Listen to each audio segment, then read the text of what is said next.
All right, excited to be back with you all.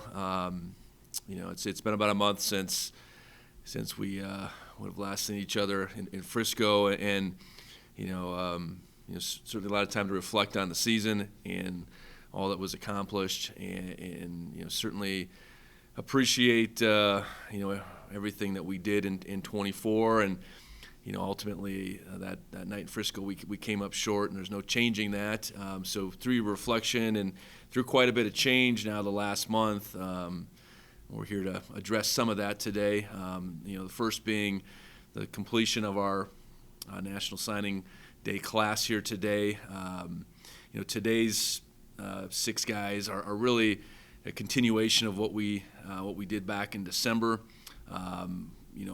The four high school guys were all guys we were recruiting through a better part of the summer and the fall.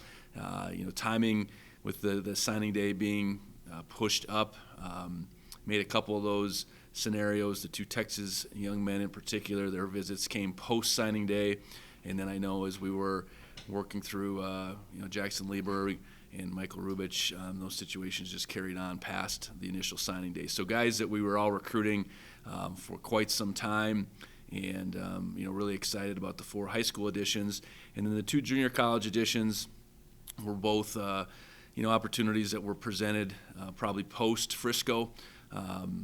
We obviously had the departures for the senior class, but then we had several other departures through the course of that. The days that followed, and that's the nature of college football right now. It just is, and your ability to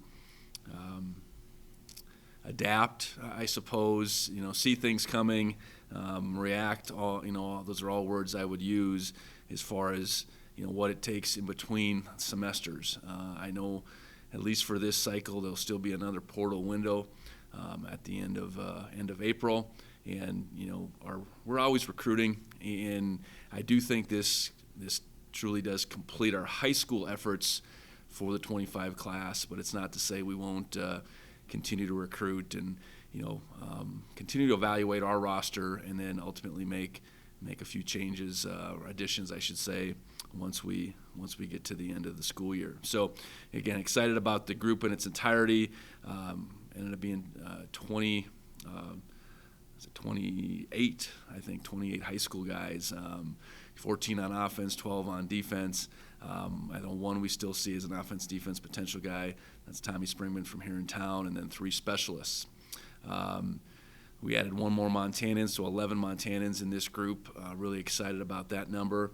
And then, between Washington and Texas, 5 and 4 between those two states. I get 2 from Idaho, and then 1 each from Arizona, Minnesota, Oklahoma, Oregon, Utah, and Wyoming. So really covered our footprint. And then the junior college young men, 1 from Texas and 1 from California. So, excited about this group, and we'll go through the six new guys right now. First being Jackson Lieberg, Helena High, 3-sport athlete.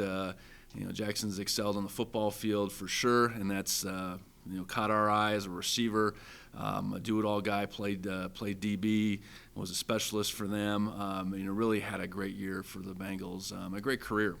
And then he also excels on the basketball court, and then has excelled on the track too. So, I think in Jackson we see a guy that had college level potential to play a couple different sports, and ultimately football won out, and we're really excited to bring Jackson. I think he has a lot of potential at the receiver position. He's big, he's fast, he can jump, he's got excellent ball skills, and that just doesn't show up on the football field.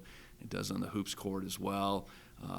And what Jackson can become is what we're most excited about. He's a competitor. He's got, again, the intangibles that we're looking for to mix with his tangible, his size, his athleticism.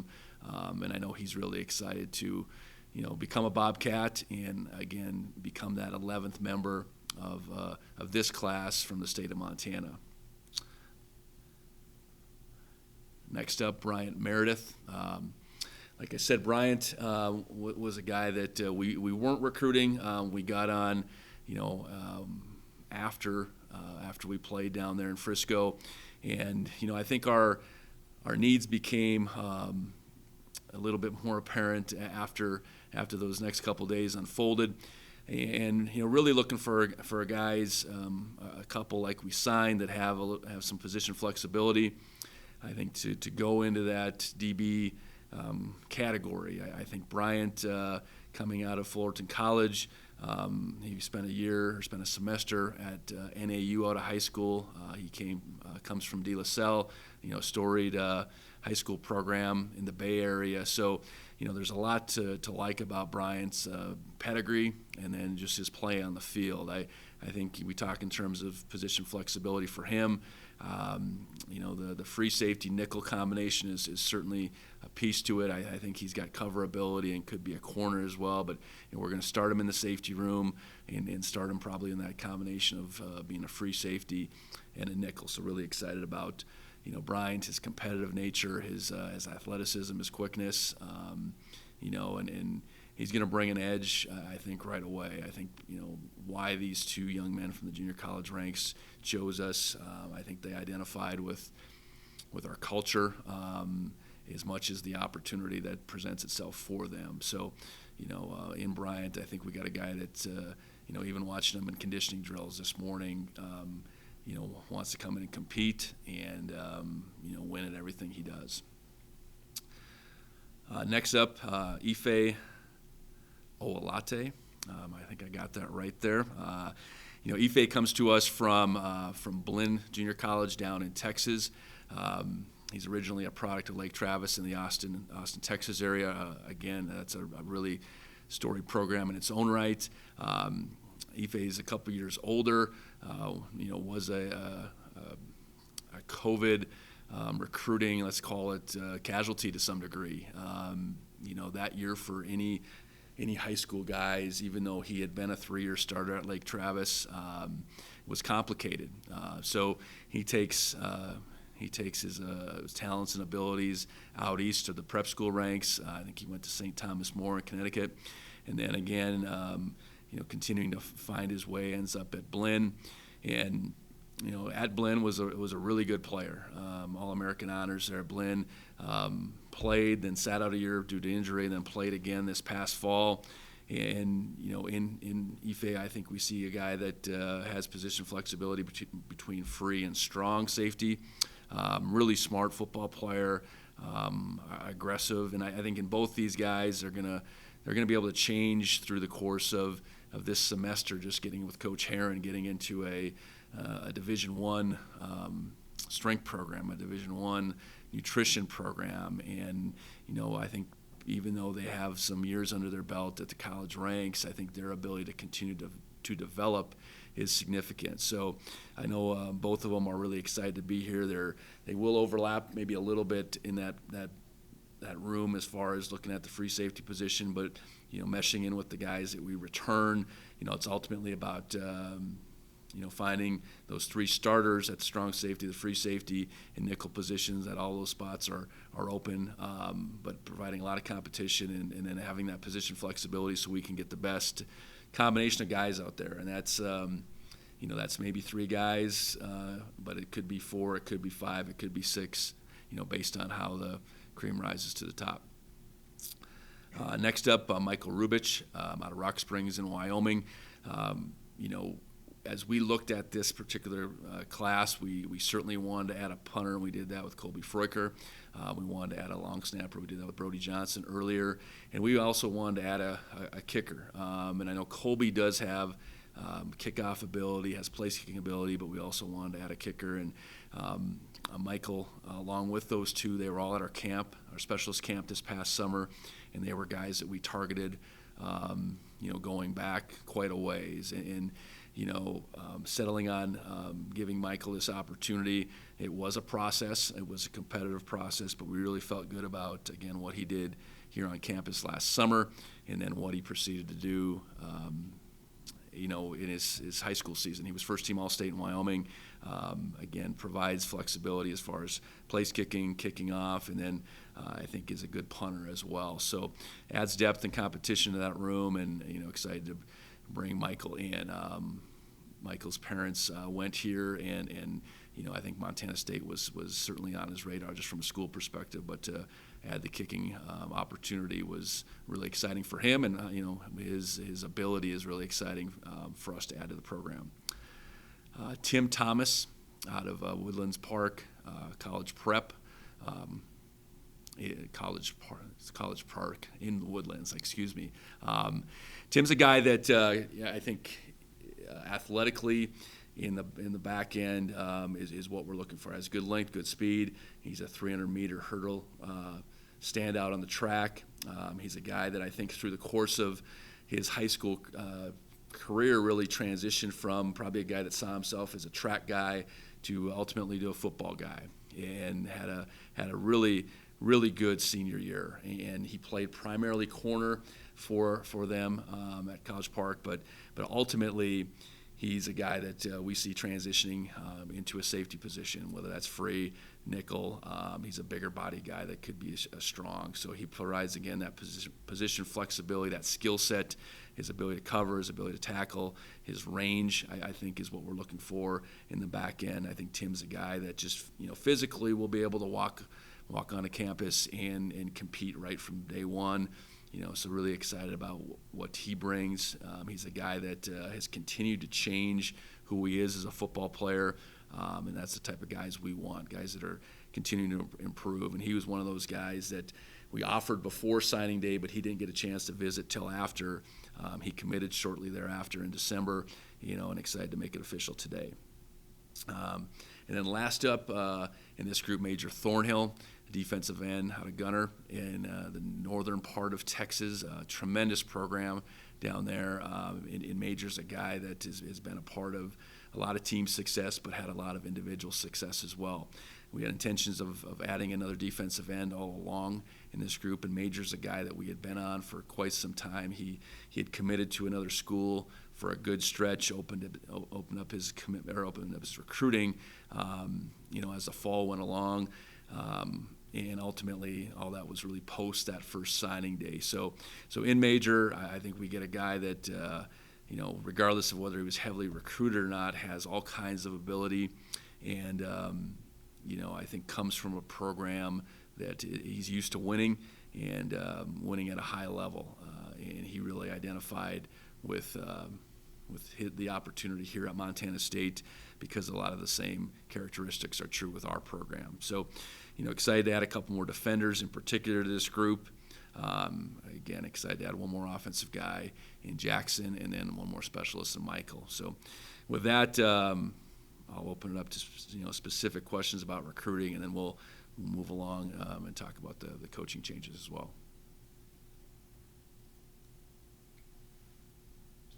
I guess you mentioned a couple of guys had experience in other sports, but especially track. I guess is that something you kind of look for in terms of skill position guys on offense or even DBs on defense for that track speed? Yeah, for sure. I think it's a measurable component to what we're looking for. It's the long speed that track it provides. It's pretty black and white, what a kid can run on the track. But there's also a competitive aspect, I think, that goes into those guys that get out there and are certainly competing for their team, but track is very much a competitive individual sport. So I think it's not a necessary component for our DBs, our receivers necessarily, but it's a piece that it certainly allows us to compare guys, and again, that competitive edge, I think that has to come out and shine on the track is something that we certainly desire. The twos and threes got so much experience this season. Just how much, when you're building depth, how much confidence do you have in them from their experience that they were able to get last season coming into this upcoming one? Yeah, I think continuing to evaluate our roster was bolstered by the fact that those guys got on the field a lot, and I think in some guys you saw a pretty significant evolution. In some guys you maybe didn't quite see that, but you still you got a chance to evaluate them. And while those end-of-game situations, those second halves, in some ways isn't this prime time component to a season, it's meaningful. And I think it's measurable to see how guys progress. So I think as we looked at our future, even our immediate needs, a lot of that's this ongoing process that was helped by a lot of those opportunities. We played 16 games, and we had 2s and 3s that played 200 plus reps. We had, and that's significant. That doesn't happen every year. And we had a bunch of those guys that then moved into positions where they were playing more meaningful downs as the season went along. So I think we got a better picture of what some of our younger guys are capable of this past year than we did most years. And then on top of that, those guys end up practicing for almost a month and a half more, at least a month more than they did the previous year, a month and a half more than if you don't make the playoffs. And, that time on the practice field, in the meeting room, and that time with Coach Herron, and then we play on the 6th, we're back in classes on the 14th. It's like it was nonstop for them. So while that might seem challenging, it's really beneficial for all those young guys. More of a challenge this year compared to other years, considering the timing of everything, the early signing day, the title game, and then all the departures as well? I think the early signing day, that was on the calendar early enough that we were able to adapt. We brought kids in on summer visits for the summer official visits for the first time, so that allowed us to get a jump start. I think on the in-state guys in particular, I think we had 9 home games, of which 6 of those came before the early signing day. So we were able to get guys here from out of state to see what we have on a game day environment. So I think the early signing day, I think we adapted pretty well, and if it stays there, I think we're perfectly comfortable with what that looks like moving forward. I think playing as long as we did certainly has way more benefits than it doesn't, but it does create a really tight window on the other side, and that's twofold. It's the window that it creates for the guys looking at other opportunities, and I don't think they're able to necessarily fulfill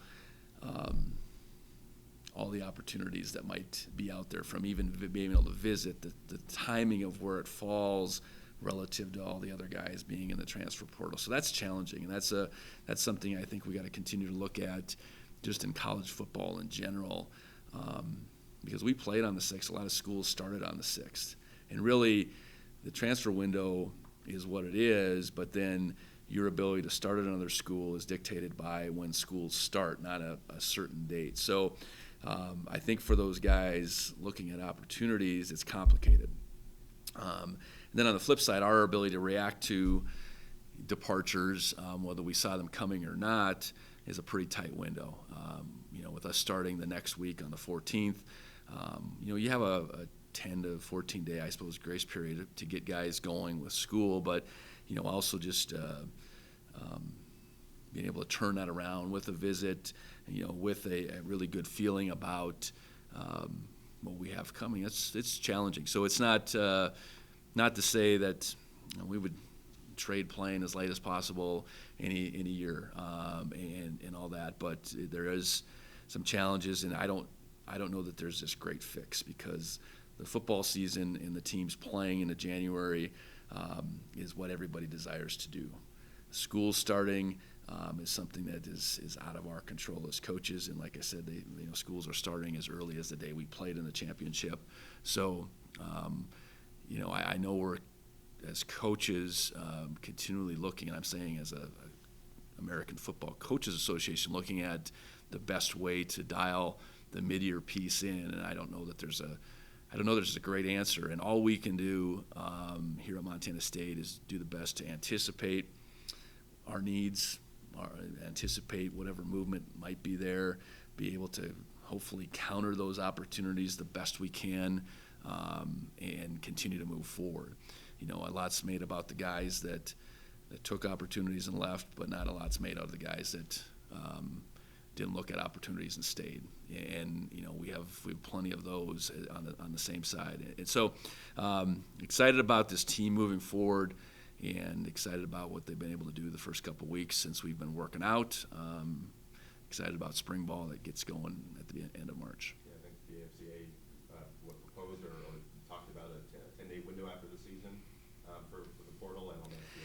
Yeah, I think tightening the window would be something that coaches, I think, would desire. It just, the longer the window's open, I don't know, the more prolonged the situation is. Moving it to the end of the season, what was the FBS championship game played on the 20th? I know there's semifinal games that fall between our game and that.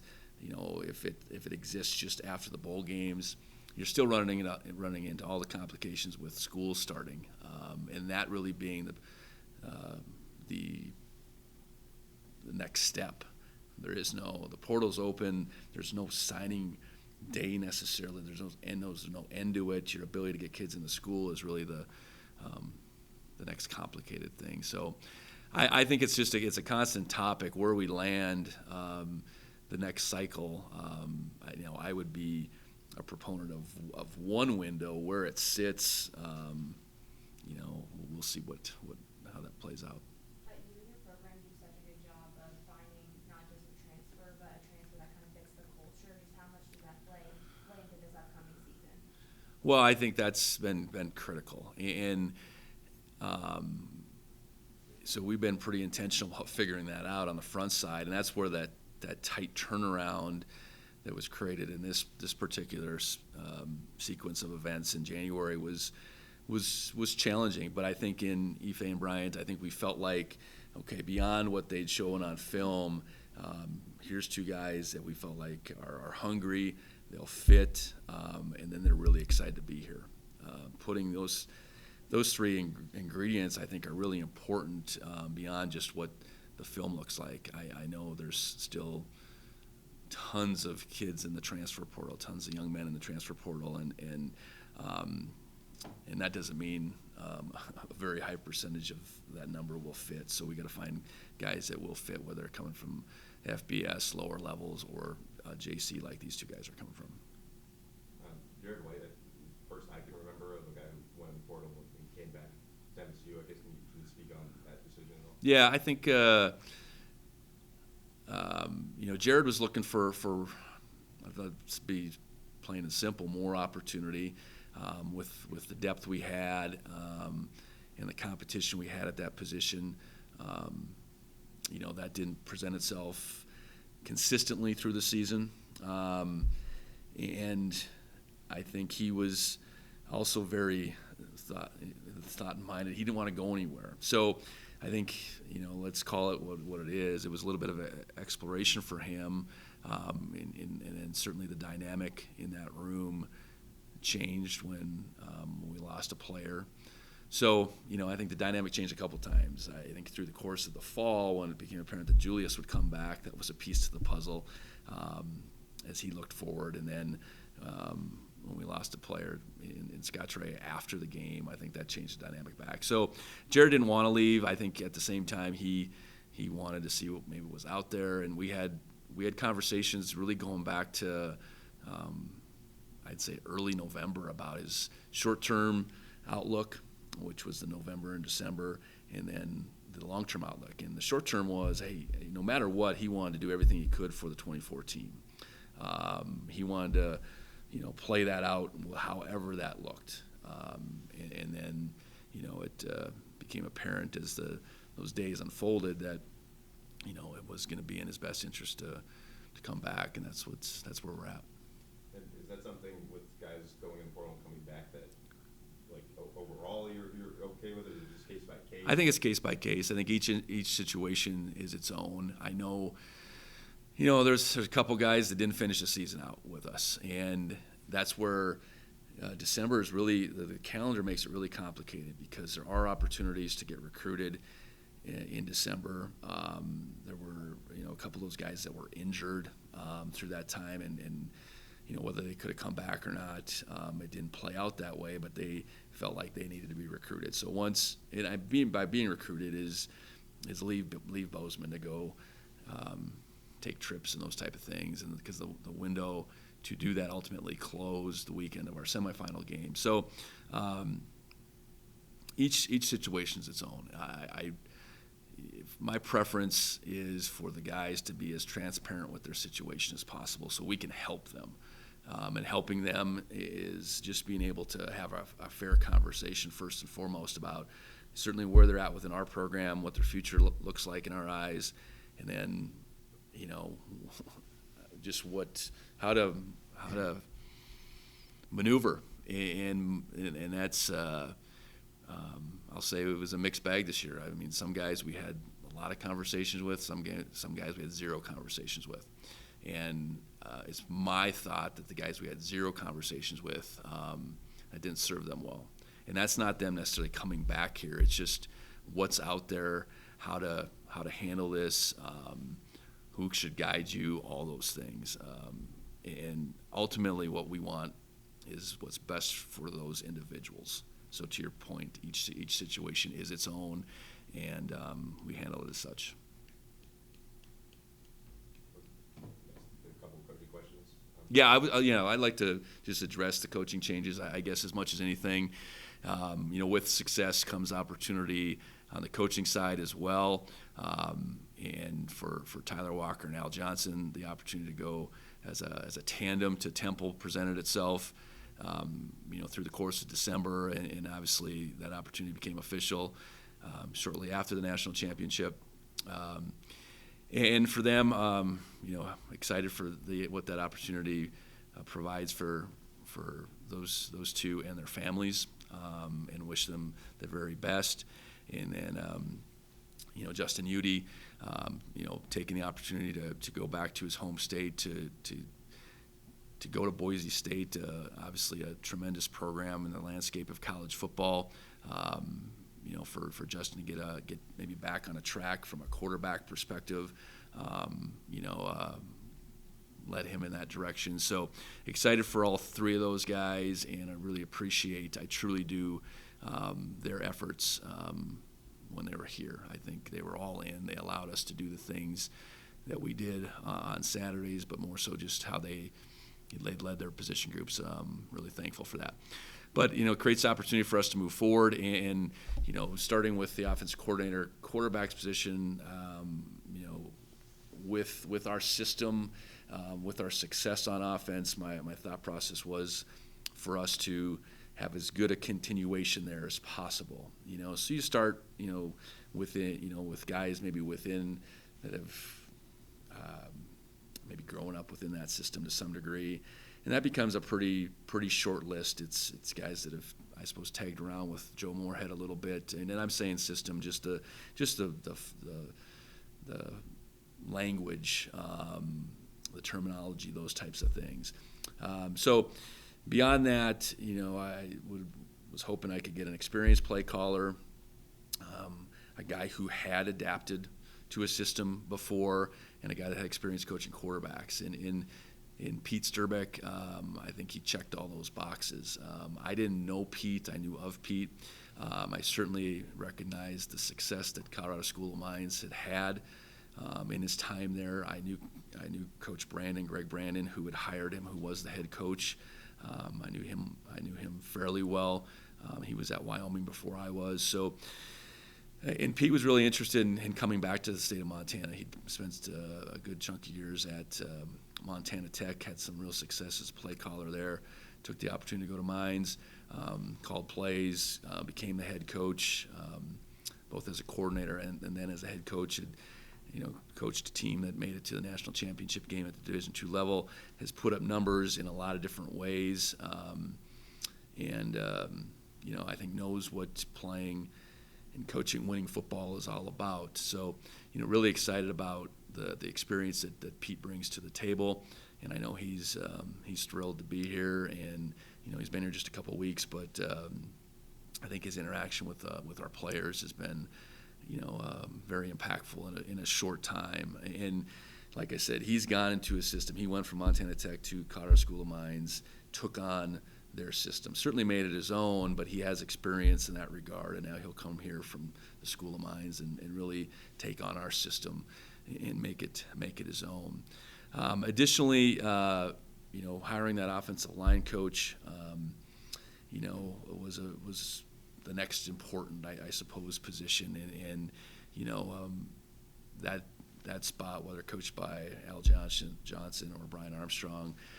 We've been very fortunate to have those two guys guide that room, and that room, that group of guys has been the foundation for our success offensively.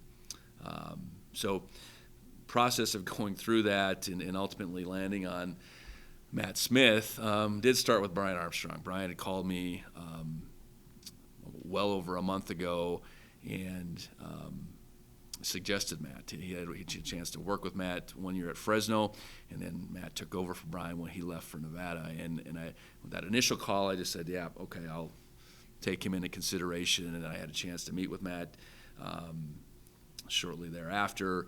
Had a chance to interview him, and he rose to the top of the guys I was looking for. And an offensive line coach, no matter how experienced he is, has to be a teacher.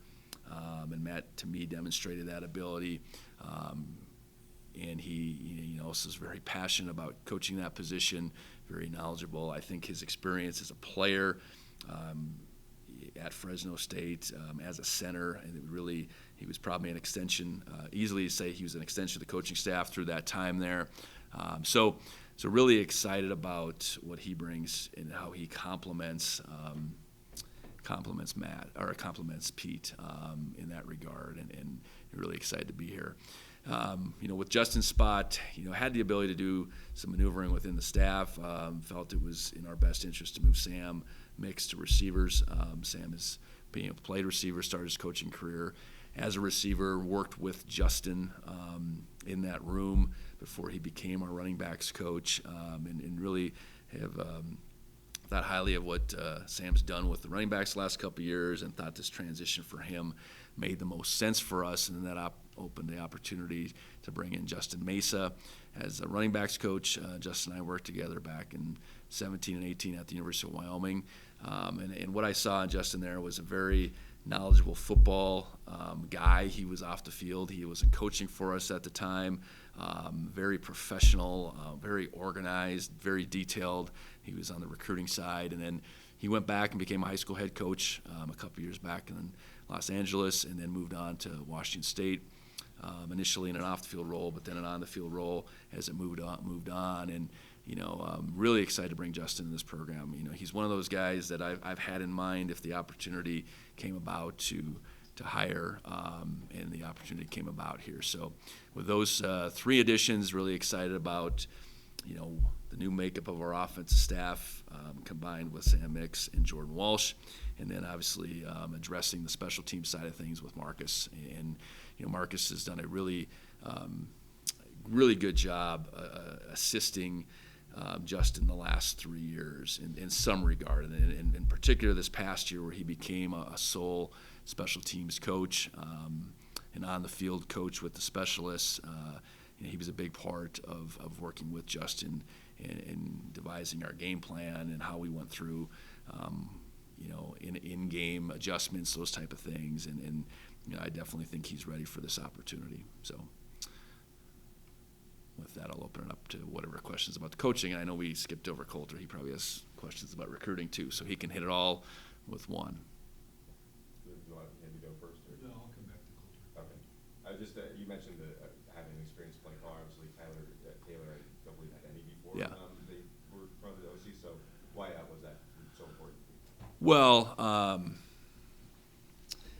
if we were taking someone from the outside, which we did, someone outside of our system, I think the play calling piece then carries greater value. If you're promoting a guy, and Taylor and I had worked together, so there's a little different dynamic, bringing Taylor in. So I didn't have an outside person that I had worked with that I felt like, okay, I'm comfortable with the situation, meaning he hasn't called plays, but he's ready to do that. So I think that's where that piece really I carried a lot of value, and maybe equally just that experience that he could articulate to me going from Tech to Mines and taking over there on the play calling side from Nick Fulton at the time, who had moved on, but really under the guidance of Coach Brandon. So and Coach Brandon spoke, and we spoke about that transition and how it went for Pete and how he handled it, and how, again, on the other side of this terminology bridge, I guess he still made their offense moving forward his own too. So I guess that's the rationale. Coulter, do you have anything? Sure, yeah, hi, Coach. Hi. I guess we'll start with the coaching stuff since you're talking about that right now. When it comes to sort of the blending of ideas, what's your philosophy on that? Because you guys have pretty in place, I'd say, system, but obviously you want new ideas coming in. So how do those two things kind of go hand in hand? Well, I think it's having someone that brings, I guess, or having a group of guys for that matter that bring a varied experience, and you want them to come in and be able to express their thoughts, and that's while being able to really evaluate what we've done and then who we have in place moving forward. We want our offense to adapt to our players, not our players to adapt to our offense. We're going to recruit to our offense, I think, certainly, but ultimately each year, and even sometimes within a season, you're adapting your offense to your players, not vice versa. So I think we're in a critical phase right now as we go beyond recruiting for the offensive staff, to sit in that room and evaluate what we've done well, and then also look at our players moving forward and who they are. So you're always evolving, I guess, is how I see coaching in general, whether that's offense, defense, special teams, and you have your systems in play that are certainly your foundation. You have your terminology, your language that hopefully your players know and understand and inside out, but you're constantly trying to find a better way to do it. So, that's always an out-of-season process. And I think in this situation, bringing in, the guys we did, I think we're going to bring some new ideas and some new thoughts to the table. And, we got to figure out what fits best and what, again, what can our players do first and foremost, and how can we, highlight their abilities first and foremost. Is that part exciting to you, having a new offensive coordinator that goes to work with quarterbacks and having a new starting quarterback as well? Is it sort of like a new chapter for the offense? I think so, yeah. Not that I want to see Tyler leave by any means, but I think it is a really good opportunity because we've talked about it. I think our offense really leaned into Tommy Malotte's skill set, rightfully so. And that doesn't mean that is our offense. Our offense is much broader than that, and even what Pete, Matt, Justin bring to the table is much broader than that. So yeah, I think it is exciting. I think it's the timing and even our quarterback competition right now. That's all exciting. I think the unknown sometimes is. You can look at it two ways. I think you can be optimistic about it. You can be pessimistic. You can be excited about it. You can be scared about it. I choose to be excited and optimistic about what's in front of us, and that's the talent in that room. But then it's talent in the quarterback room. But it's also the hunger within this coaching staff to continue to move this thing forward. It comes out with the line that a guy with great pedigree like Al Johnson, a guy with great experience, but now you have a sort of younger guy. So what's that transition like? And what gives you so much faith in the new offense? Yeah, Matt's a different hire than the other two guys. That's retaining Brian, which was easy when I got here, and then hiring Al. I don't think what you go and look for in hiring is I need to find the next guy that's exactly like Al Johnson. Al Johnson's a one-off, and he did a really good job in transitioning that group. So that's what I think, to me, okay, who can come in and have this open mind to see what we've done again, evaluate who's returning, evaluate what's coming up, take his own relative experience and blend that. I think in Matt, I had a long conversation with Coach Tedford.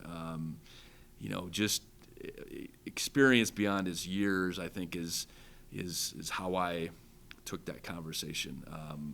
Coach Tedford didn't take the decision lightly when he replaced an experienced guy like Brian Armstrong with a young guy that he had just coached a few years ago in Matt Smith. So, you want to hire guys or you want to hire guys who are well known by guys and that's the case here with Brian's year he spent with Matt, and also just my feeling about Matt as we went through the interview process. So it might look a little bit different. Matt might coach a little bit different. I know he's going to be passionate. I know he's knowledgeable, and I know he really believes in how we've done things. And I certainly look at that Fresno program and the toughness they play with, and who they've been over my time, overlapping with Fresno a little bit, and certainly watching from afar. He's had a chance, whether it's Coach Tedford, Coach DeBoer, Ryan Grubb, Saga, who's now down at Arizona State, Brian, and to really be touched by some phenomenal coaches, and I think he's in the makings of that. When it comes to junior college guys and recruiting, do you think that's a sort of like a renewal of a place to go recruit with the sort of portal era that you? Yeah, I think one thing that we've recognized over the last couple of years, not as many top tier, whatever, not being many FBS programs, period, are recruiting the junior college ranks. They're more portal oriented, and at the same time, there's still talent at the junior college level.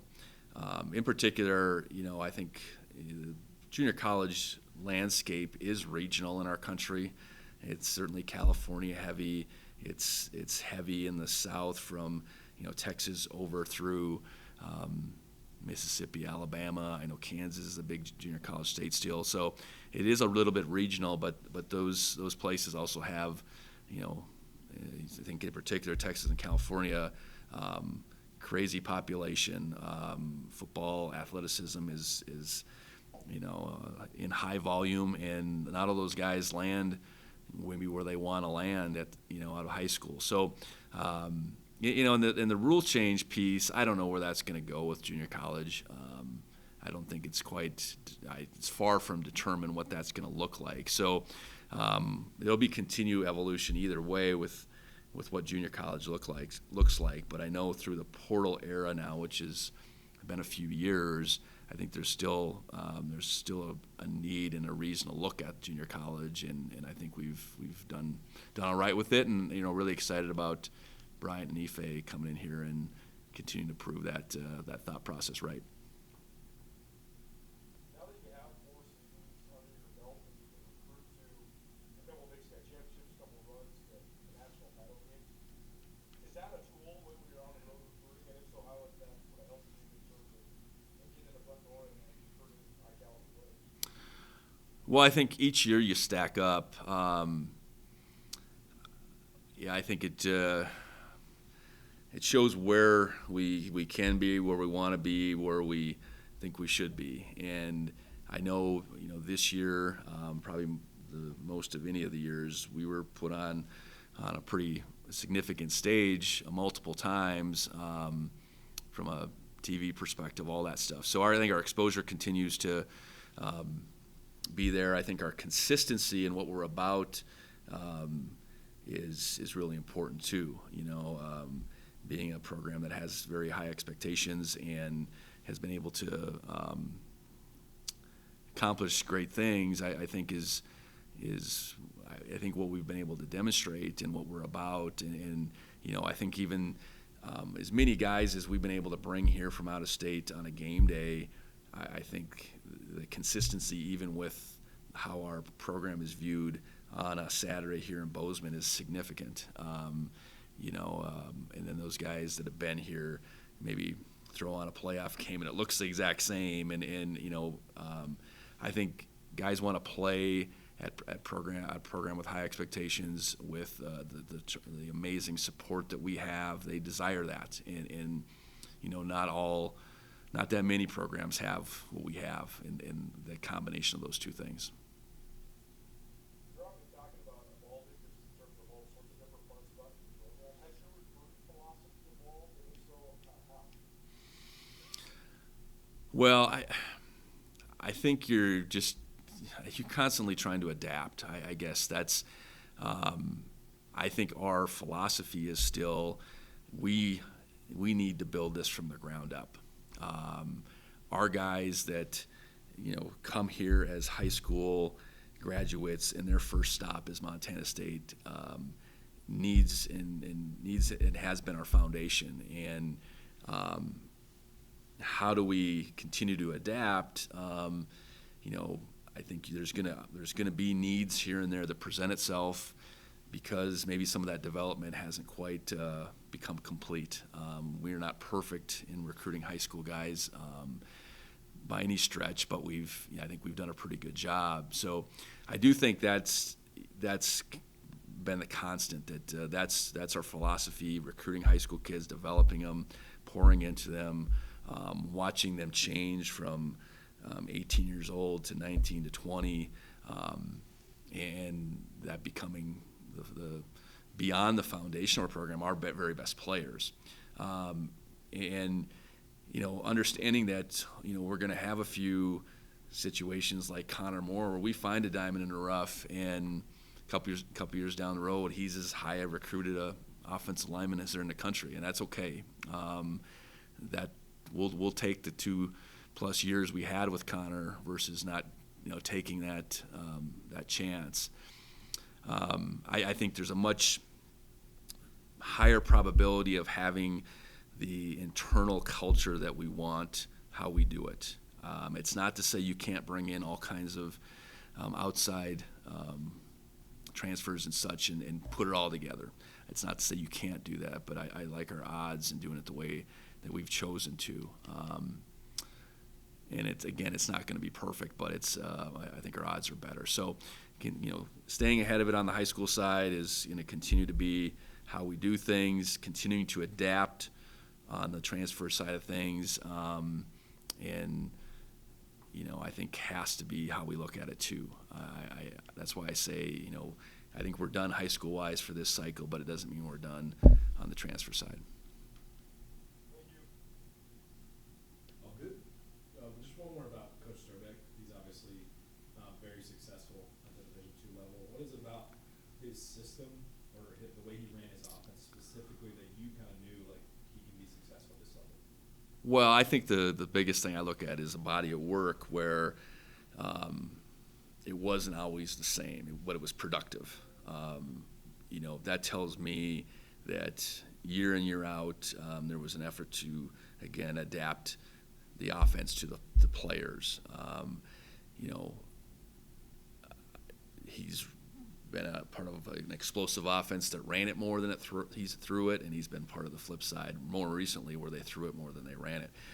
So how we go moving forward in that striking that balance, it's about productivity more than it is we got to rush for X number of yards versus pass. So I think generally speaking, that's how I would look at it. I think what he has done personnel-wise, run scheme-wise, RPO-wise, there's a lot of overlap. So it's not like, okay, our system that we run here or we've run here is completely different. There's plenty of overlap, but just it's more his ability to continue to produce, and produce in different ways that I would say is, and that's a pretty significant body of work between, in particular his time at Mines and his time at Montana Tech. Okay. We'll grab Coach Sturbeck and we'll be back.